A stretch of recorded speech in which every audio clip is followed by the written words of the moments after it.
Assalamualaikum warahmatullahi wabarakatuh.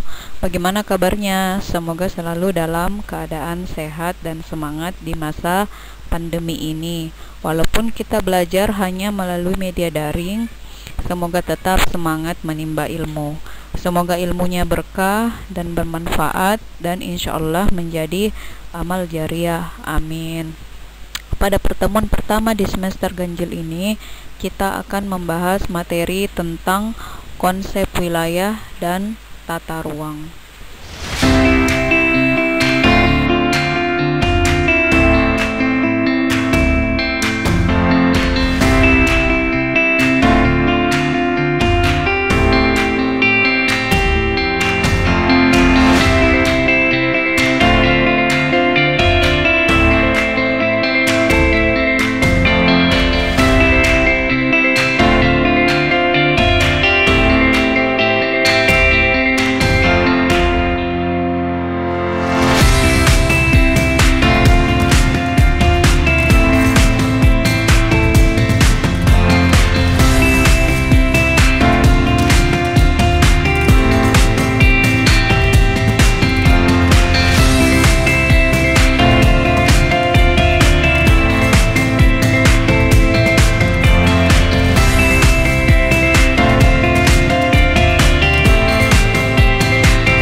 Tujuan pembelajaran yang harus dicapai setelah mempelajari bab ini adalah menganalisis antara konsep pertumbuhan wilayah dan tata ruang.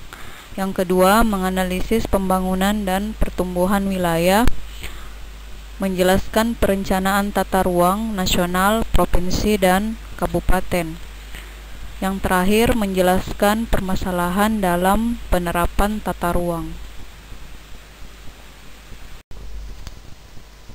Sebelum membahas lebih jauh materi, kalian mungkin sudah tidak asing dengan istilah wilayah. Penjelasan tentang pengertian wilayah tertuang dalam Undang-Undang Nomor 47 Tahun 1997. Wilayah adalah ruang yang merupakan kesatuan geografis beserta segenap unsur yang terkait padanya, yang batas sistemnya ditentukan berdasarkan aspek administratif dan fungsional. Nah, jika bahasanya disederhanakan, wilayah adalah area yang memiliki karakteristik yang membedakannya dengan wilayah yang lain. Nah, terlihat pada slide ada dua wilayah berdasarkan karakteristiknya, yaitu wilayah formal dan wilayah fungsional. Istilah wilayah berbeda dengan istilah perwilayahan. Perwilayahan adalah penggolongan wilayah berdasarkan karakteristik atau ciri-ciri tertentu. Jadi sebelum kita menentukan wilayah, maka kita harus melakukan perwilayahan terlebih dahulu, yaitu menggolongkan wilayah berdasarkan ciri khas tertentu, lalu membedakannya dengan wilayah yang lain. Nah, supaya kalian bisa lebih memahami materi, silahkan dijawab pertanyaan di bawah. Salah satu bentuk hubungan antara pembangunan di desa dan kota adalah desa merupakan daerah penyokong atau penyuplai kebutuhan masyarakat di kota. Begitupun sebaliknya. Istilahnya adalah desa sebagai hinterland kota. Untuk lebih jelasnya, perhatikan gambar. Desa pusat berada di tengah-tengah dan dusun yang berada di sekeliling desa merupakan daerah hinterland. Pembangunan wilayah meliputi pembangunan di pedesaan dan di perkotaan. Yang sudah kita ketahui bersama, modal dasar dari pembangunan antara lain adalah sumber daya manusia yang berkualitas dan sumber daya alam yang melimpah. Supaya kalian lebih memahami materi lebih dalam, maka diskusikanlah pertanyaan pada slide ini.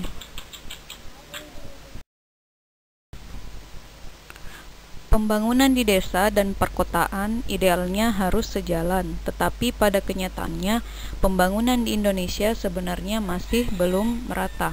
Pembangunan rata-rata terpusat pada kota-kota besar, contohnya seperti pembangunan yang banyak kita lihat di ibu kota provinsi. Sehingga terjadilah kesenjangan dalam pembangunan, seperti yang terlihat pada gambar. Yaitu adanya perbedaan aktivitas masyarakat akibat pembangunan infrastruktur jalan yang tidak merata. Maka perlunya dilakukan perencanaan pembangunan yang matang untuk pengembangan potensi wilayah dengan mengoptimalkan aktivitas dan fungsi sumber daya alam dan sumber daya manusia.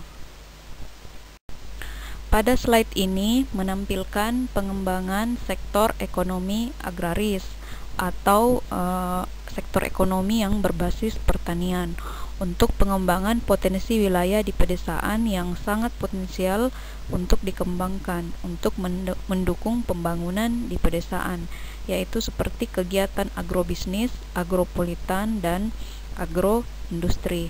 Jadi cukup sampai di sini materinya, nanti dilanjutkan di pertemuan yang akan datang. Wassalamualaikum warahmatullahi wabarakatuh.